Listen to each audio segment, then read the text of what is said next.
Ce programme vous est offert par Orange.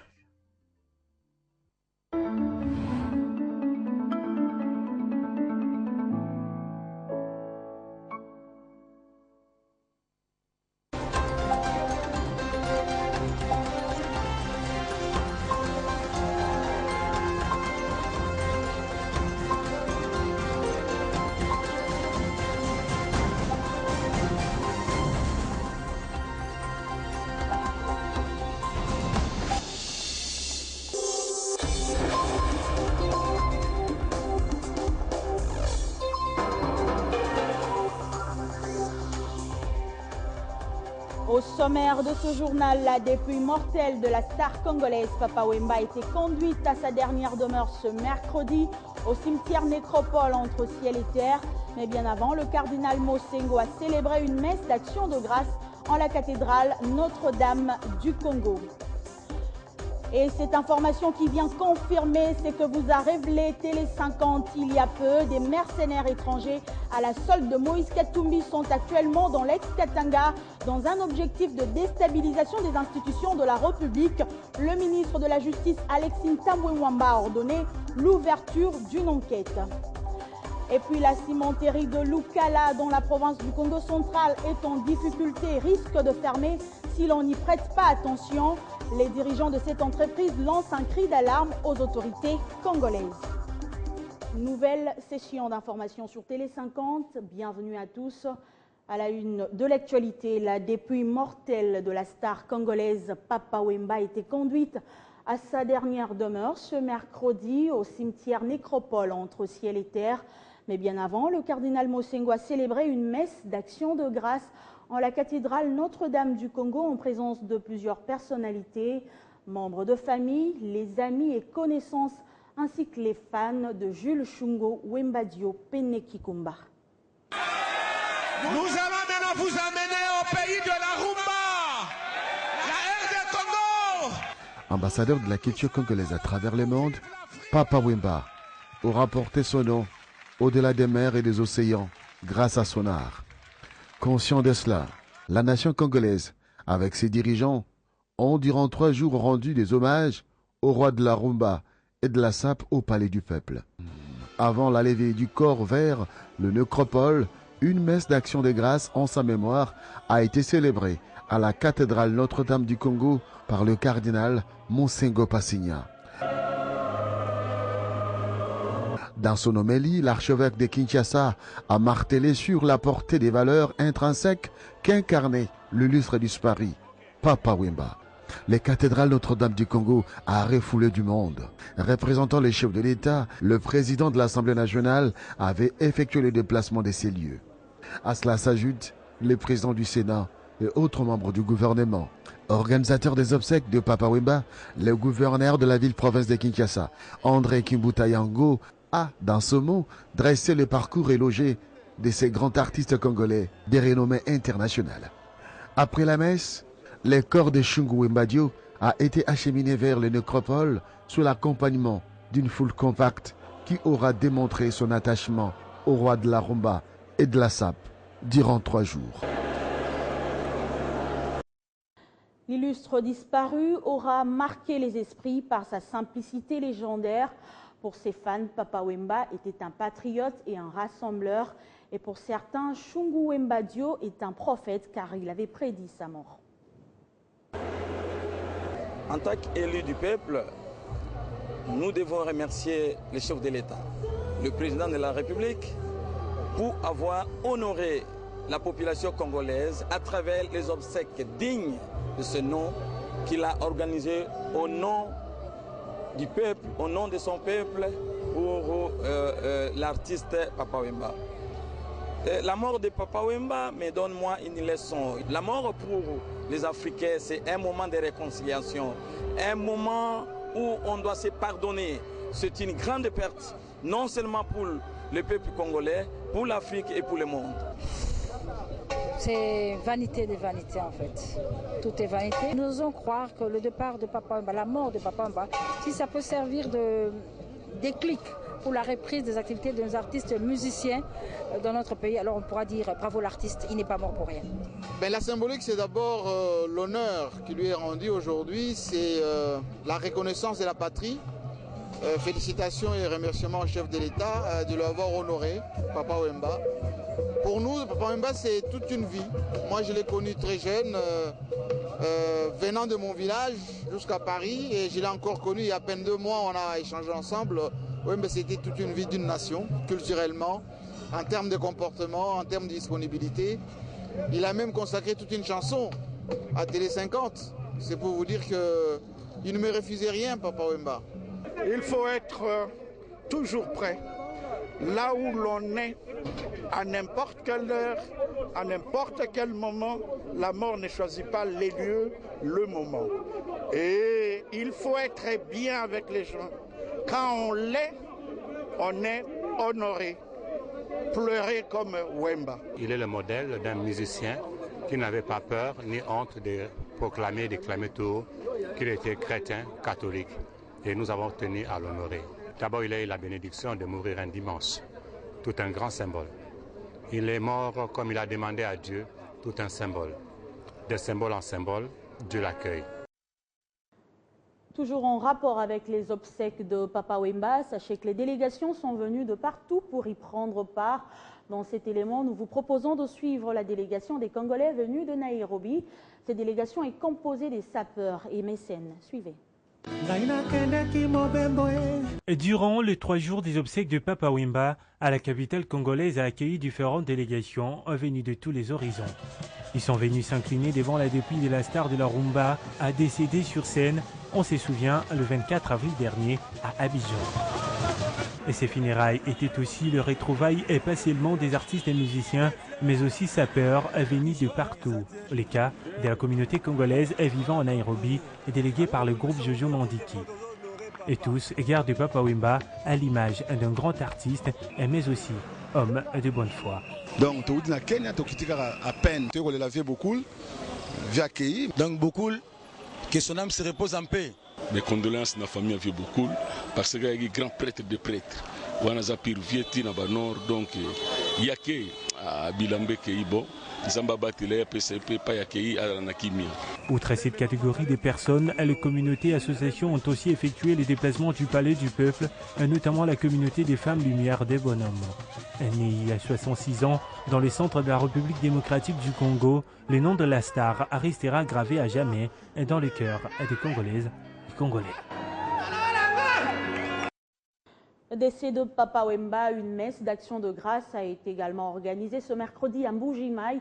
Sur initiative du gouverneur Ngoï Kassanji, toutes les forces vives du Kasaï oriental se sont retrouvées dans la cathédrale Saint-Jean de Bonzola pour rendre hommage à cet artiste. Regardez.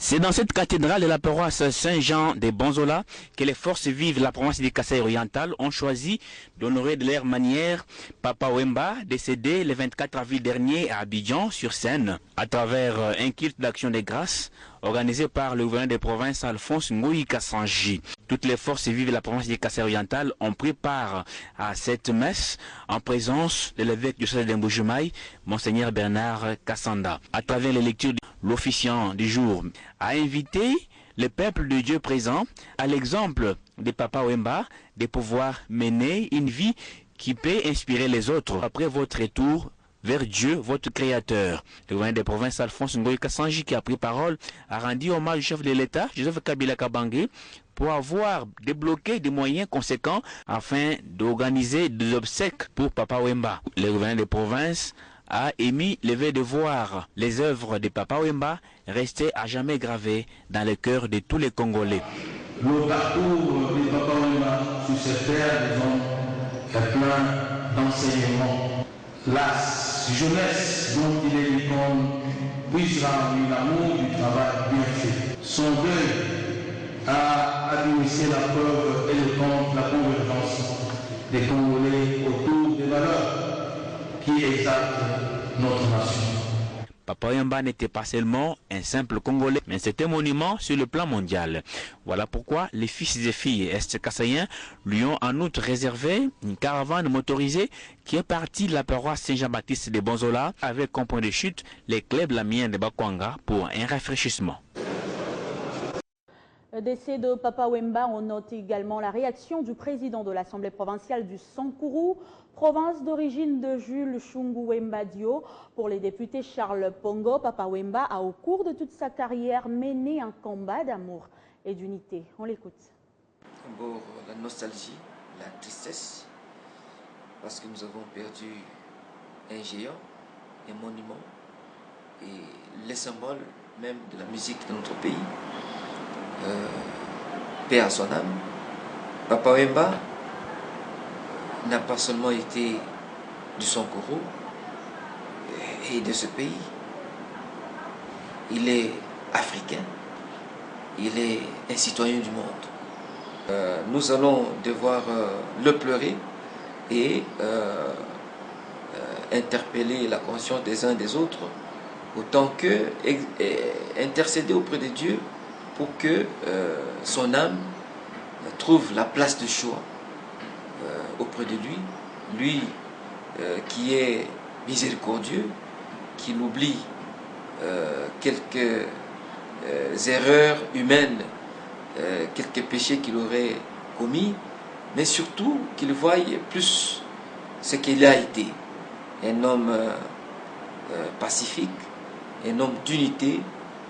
Pour ma part, chaque fois que j'ai croisé Papa Wemba, il nous demandait de préserver l'unité. Il était loin de la politique, mais il était trop attaché à la cause de la paix et de l'unité de ce pays, de l'unité du Sankourou. Et nous le pleurons, nous l'avons perdu. Nous savons que Papa Wemba est irremplaçable. Il est parti, certes, mais il restera vivant éternellement dans nos cœurs. Que son âme repose en paix. Autre chose à présent, cette affaire qu'on appellera désormais mercenaires. Retenez bien ce nombre, 652 sujets américains, dont 404 ex-militaires sont entrés dans l'ex-Katanga sur invitation d'une société de gardiennage appartenant à un garde du corps de Moïse Katumbi. Le but est simple, déstabiliser la RDC. La révélation a été faite, vous vous rappelez, par Télé 50. Ce mercredi, le ministre de la Justice, Alexis Tambwe Mwamba, a confirmé les faits et a ordonné l'ouverture d'une enquête. À l'occasion de la tentative d'organisation d'une manifestation politique illégale à Lubumbashi, le 24 avril 2016. Illégale pourquoi? Parce que la demande avait été introduite par M. Gabriel Kyungu Piamwanza, qui voulait aller faire un meeting devant le siège de son parti, mais lequel siège était scellé par décision du parquet. Ces individus avaient essayé de forcer une barrière de police et ont brutalisé les éléments de police qui étaient au niveau de cette barrière. Des preuves ont été promises pour bientôt sur cette affaire des ex-militaires américains présents actuellement dans l'ex-Katanga. Le voile est enfin levé par le ministre de la Justice. Après la démission de M. Moïse Katumbi Tchapwe, nos services ont observé dans son entourage immédiat la présence des gardes du corps d'origine étrangère. Ces mercenaires auraient été engagés par Moïse Katumbi, ancien gouverneur de la province du Katanga, pour essentiellement entraîner les Congolais dans des opérations de déstabilisation des institutions de la République. La majorité de ces hommes, révèle encore le ministre de la Justice, sont entrés à Lubumbashi sur invitation de la société de gardiennage Bombewan Security, appartenant à un garde du corps de Moïse Katumbi. Coincé par les OPJ, il a fini par avouer son véritable statut d'ancien militaire américain et sa mission apparente de conseiller en matière de sécurité de M. Moïse Katumbi Tchapwe. À cet effet, Il a avoué qu'il a été militaire, US Marines, de 1985 à 1989, qu'il a été formé à Mississippi aux États-Unis d'Amérique, mais qu'il a quitté l'armée en 1989 au grade de caporal.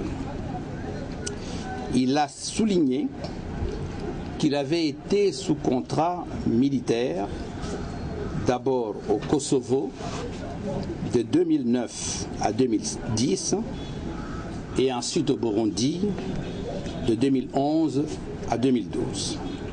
Ainsi, le procureur général de la République a ouvert un dossier judiciaire quant à ce sujet sur instruction ministre de la Justice, garde des Sceaux et droits humains. Je l'annonçais au sommaire, la cimenterie de Lukala dans la province du Congo central est en difficulté et risque de fermer si l'on n'y prête pas attention. Les dirigeants de cette entreprise lancent un cri d'alarme aux autorités congolaises. Ce dernier dénonce également ce qu'ils appellent concurrence déloyale, notamment l'importation du ciment en provenance de l'Angola. C'est devant la presse locale et quinoise que la hiérarchie de la cimenterie de Lukala a fixé l'opinion sur un éventuel arrêt de sa production de ciment. La Silou affirme que cette crise dans laquelle elle est plongée est due à la concurrence déloyale dont elle est victime. Et comme l'on pouvait s'y attendre, l'inévitable s'est produit. Là, il faut maintenant réduire le stock en attendant que soit le stock se réduit ou que le marché retrouve sa normalité. Et c'est ça que nous espérons pouvoir obtenir dans les jours, dans les semaines à venir, qu'il y aurait des mesures qui sont prises pour restaurer une normalité de la situation. Cette annonce d'une probable fermeture inquiète les travailleurs et administrateurs du territoire de Mbanza-Ngungu. La situation économique que connaît l'Angola, avec la dépréciation du Kwanza, du fait que le pétrole a connu une dépréciation sur le marché international, cela fait que le Kwanza étant très déprécié par rapport au dollar américain, les Angolais se précipitent pour chercher des francs congolais et acheter les dollars chez nous. C'est la raison pour laquelle vous voyez sur le marché, chez nous aussi, ça commence à bouger parce que c'est cet effet-là, l'effet bombe. Après la conférence de presse, une visite guidée a permis aux journalistes de constater la mise aux arrêts du four à clinquer. Autre chose, le ministère de la fonction publique organise avec l'appui de la Banque mondiale un séminaire interministériel de communication sur la vision politique et stratégie de la réforme de l'administration publique et l'état d'avancement de sa mise en œuvre. C'est le ministre Pascal Issumbicho qui l'a annoncé lors d'une interview ce mercredi. Selon lui, cette initiative qu'il mène sous la houlette du Premier ministre Matata Ponyo vise à harmoniser les vues pour une action efficace et concertée pour moderniser l'administration publique congolaise. Je vous propose de l'écouter. Il s'agit d'une communication interministérielle pour que ensemble nous puissions avoir une même vision, une vue commune de la réforme, de la stratégie, de la vision et de la politique de la réforme de l'administration publique. C'est finalement la mutualisation de toutes les forces pour que ensemble nous puissions avoir une administration publique qui soit un instrument au service des usagers. Et les usagers, ce sont les citoyens de la République démocratique du Congo. Et à la fin de l'atelier, je suis sûr que tout le monde va adhérer à cette vision, tout le monde va comprendre le pourquoi de la réforme de l'administration publique et tout le monde fera comprendre à ceux qui dépendent de lui. Et je suis sûr que cela va permettre d'accélérer comme impact, accélérer le rythme de la mise en œuvre de la réforme de l'administration publique dans notre pays parce que cela a trop duré. Ça fait au moins une décennie que nous parlons de la réforme de notre administration publique et on n'y arrive pas. Et maintenant, nous pensons que si tout le monde met la main à la pâte, nous allons y arriver pour le bien de notre pays.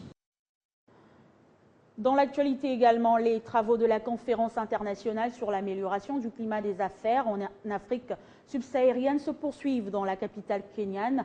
Pour le compte de la deuxième journée, ce mercredi, les participants ont abordé les questions liées au leadership et à la communication en vue d'obtenir des réformes durables. Les détails avec notre envoyé spécial sur place, Floride Zantoto.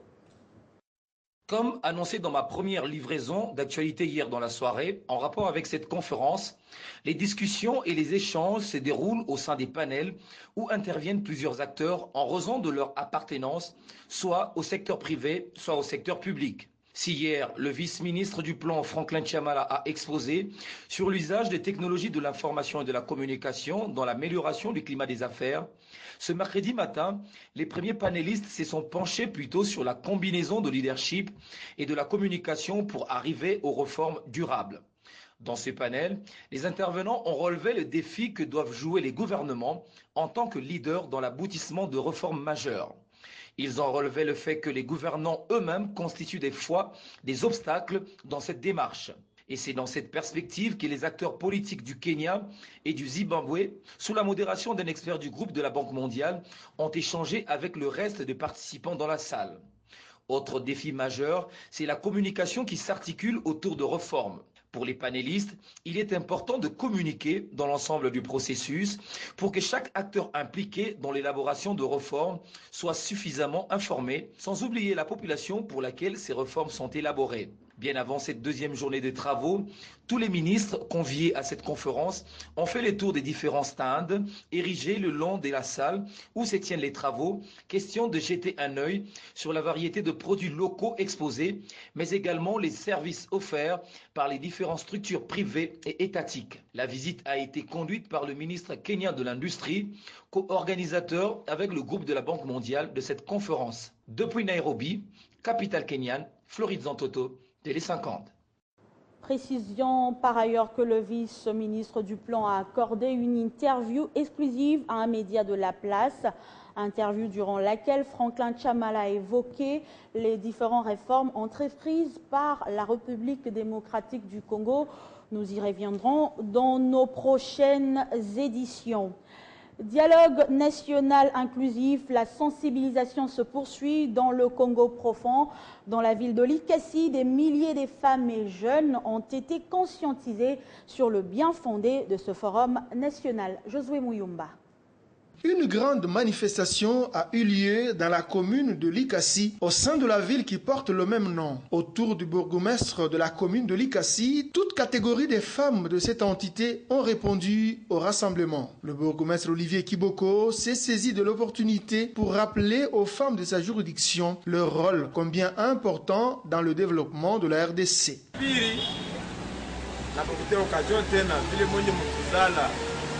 Mirapele mambo ya dialogue iko nchi yetu. Mweba mama njo mkusasa mwana mupei wala mudunia. Muku ba mama na ba jeune. Abantu bawili haba bangaba incontournable. Mnajua vile.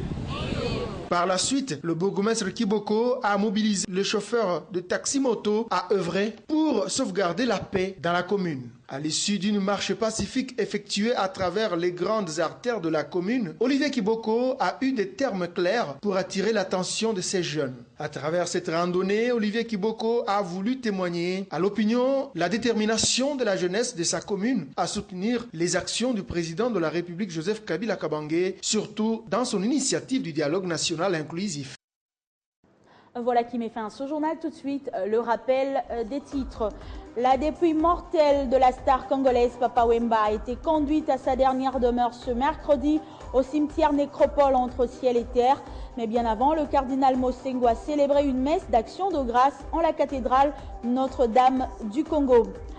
Et cette information qui vient confirmer, c'est que vous a révélé Télé 50 il y a peu, des mercenaires étrangers à la solde de Moïse Katumbi sont actuellement dans l'ex-Katanga dans un objectif de déstabilisation des institutions de la République.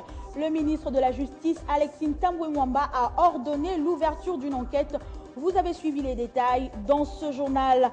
Et puis la cimenterie de Lukala dans la province du Congo central est en difficulté et risque de fermer si l'on n'y prête pas attention. Les dirigeants de cette entreprise lancent un cri d'alarme aux autorités congolaises.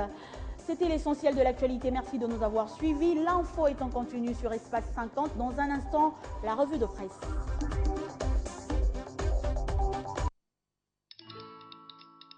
Dans la vie, nous avons tous des rêves, objectifs et aspirations. Vos projets d'avenir ainsi que ceux qui vous sont chers dépendent des choix que vous effectuez aujourd'hui. C'est pourquoi la Raobank a créé Renaissance, le nouveau compte d'épargne qui vous propose un meilleur taux rémunérateur à court et à moyen terme. Ainsi, vous pourrez suivre l'évolution des intérêts générés par votre épargne et assurer un avenir meilleur à vos projets les plus chers.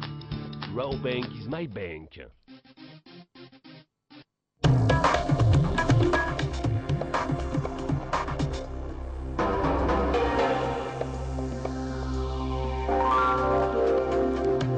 L'autre rendez-vous de l'actualité, c'est la revue de presse dans une sélection et présentation signée Arlette Boutella. Bienvenue. Merci, grâce à Lambeau. À la une de votre revue de presse, le grand officier entre ciel et terre. Et oui, le maître à l'école a changé d'adresse, comme l'indique cette caricature du journal La Prospérité. Et ses fans sont là, impuissants face à cette réalité qu'est la mort.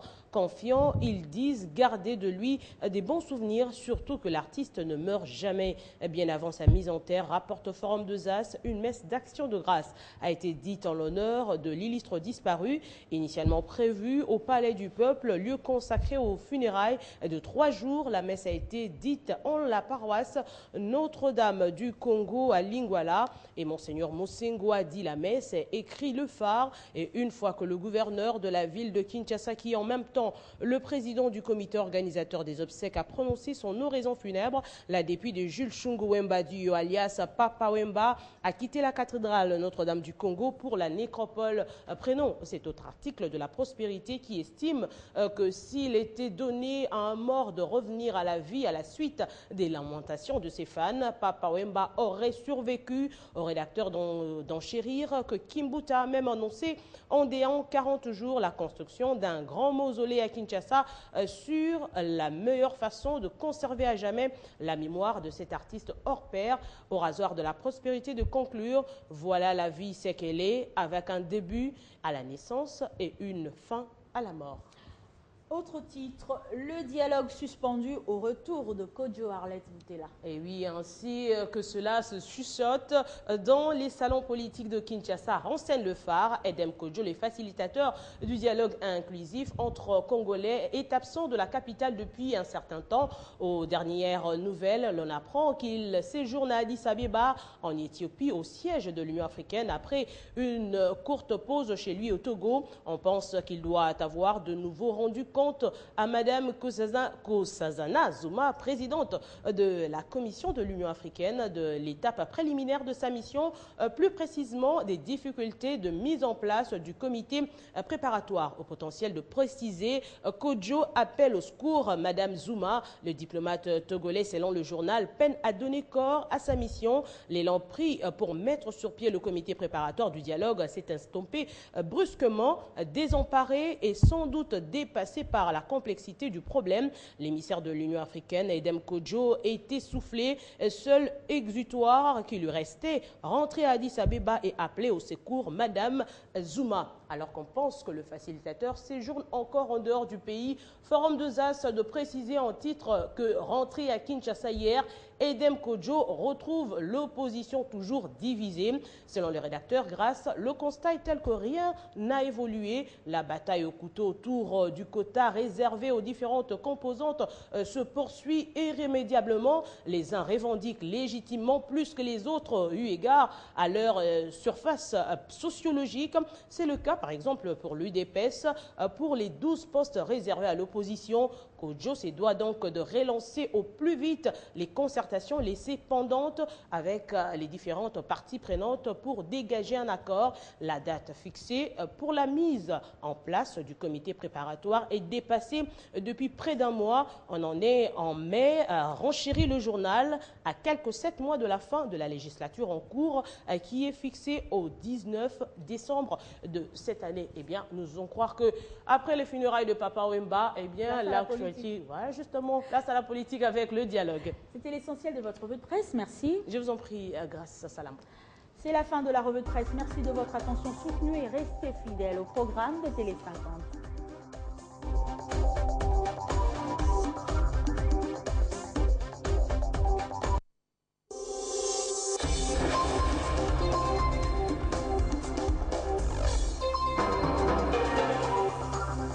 Ce programme vous a été offert par Orange.